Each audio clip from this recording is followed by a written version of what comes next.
ನಮಸ್ಕಾರ ಎಲ್ಲರಿಗೂ. Doctor Sriranga interventional cardiologist ಮಾತನಾಡ್ತಾ ಇರೋದು.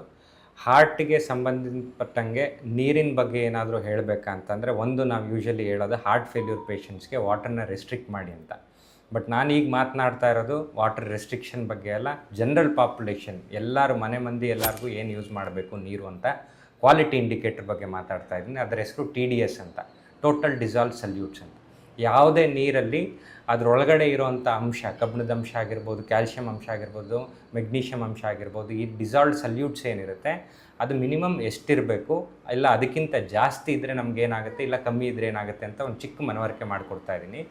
WHO 50ರಿಂದ 150 ಕಟ್ ಆಫ್ ಇಟ್ಟಿರುತ್ತೆ TDS ರೇಂಜ್ನ. ಅಂದರೆ ಏನಾಗುತ್ತೆ, 50ರಿಂದ ಒಳಗಡೆ ಇದೆ ಅಂದರೆ ನೀರಿನಲ್ಲಿ ಇರುವಂಥ ಅಂಶಗಳು ಕಮ್ಮಿ ಇರುತ್ತೆ. ನಾವು ಮೈ ಒಳಗಡೆ ಅದನ್ನು ತಗೊಂಡು ಸೇವನೆ ಮಾಡಿ ಅದು ಹೊರಗಡೆ ಹೋದಾಗ ಮೈಯಲ್ಲಿ ಇರಬೇಕಾಗಿರೋಂಥ ಇಂಪಾರ್ಟೆಂಟ್ ಅಂಶಗಳನ್ನ ಅದ್ರ ಜೊತೆ ಡಿಸಾಲ್ವ್ ಮಾಡ್ಕೊಂಡು ಹೊರಗಡೆ ತೊಗೊಂಡೋಗ್ಬಿಡುತ್ತೆ. ಮೈಯಲ್ಲಿ ಕ್ಯಾಲ್ಶಿಯಂ ಇರ್ಬೋದು, ಮೆಗ್ನೀಷಿಯಮ್ ಇರ್ಬೋದು, ಐರನ್ ಇರ್ಬೋದು, ಏನೇ ಕಂಟೆಂಟ್ ಇದ್ದರೂ ಮೈಯಿಂದ ಡಿಸಾಲ್ವ್ ಮಾಡ್ಕೊಂಡು ಹೊರಗಡೆ ಹೋಗುತ್ತೆ.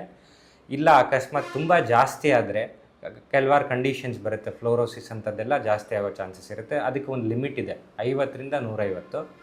ಅದನ್ನು ಫಿಕ್ಸ್ ಮಾಡಿಕೊಂಡು ಅದರೊಳಗಡೆ ತೊಗೋಬೇಕಾಗುತ್ತೆ. 150ಕ್ಕಿಂತ ಜಾಸ್ತಿ ಇದ್ದರೆ ಟೇಸ್ಟ್ ಬಂದ್ಬಿಟ್ಟು ಸಾಲ್ಟಿ ವಾಟರ್ ಅಂತ ಏನು ಹೇಳ್ತೀವಿ ಆ ಥರ ಸಾಲ್ಟ್ ಟೇಸ್ಟ್ ಬರುತ್ತೆ. 50ರಿಂದ ಒಳಗಡೆ ಸ್ವೀಟ್ನೆಸ್ ತುಂಬ ಚೆನ್ನಾಗಿರುತ್ತೆ, ಟೇಸ್ಟ್ ಚೆನ್ನಾಗಿರುತ್ತೆ ಅದನ್ನ ಕುಡಿಯೋಕ್ಕೆ. ಬಟ್ ಅದನ್ನ ಸೇವನೆ ಮಾಡಿದಾಗ ಆಗೋವಂಥ ಹೆಲ್ತ್ ಹಜಾರ್ಡ್ಸ್ ಬಂದ್ಬಿಟ್ಟು ಮೈಯಲ್ಲಿರೋವಂಥದ್ದು ಕ್ಯಾಲ್ಶಿಯಂ ಡೆಫಿಷಿಯನ್ಸಿ, ಮೆಗ್ನೀಷಿಯಮ್ ಡೆಫಿಷಿಯನ್ಸಿ ಎಲ್ಲ ಜಾಸ್ತಿಯಾಗಿ ಮೈಕೈ ನೋವು, ಅಂಗಾಂಗಗಳೆಲ್ಲ ನೋವು ಬರೋವಂಥ ಪ್ರಾಬ್ಲಮ್ಗಳು ಜಾಸ್ತಿ ಆಗುತ್ತೆ.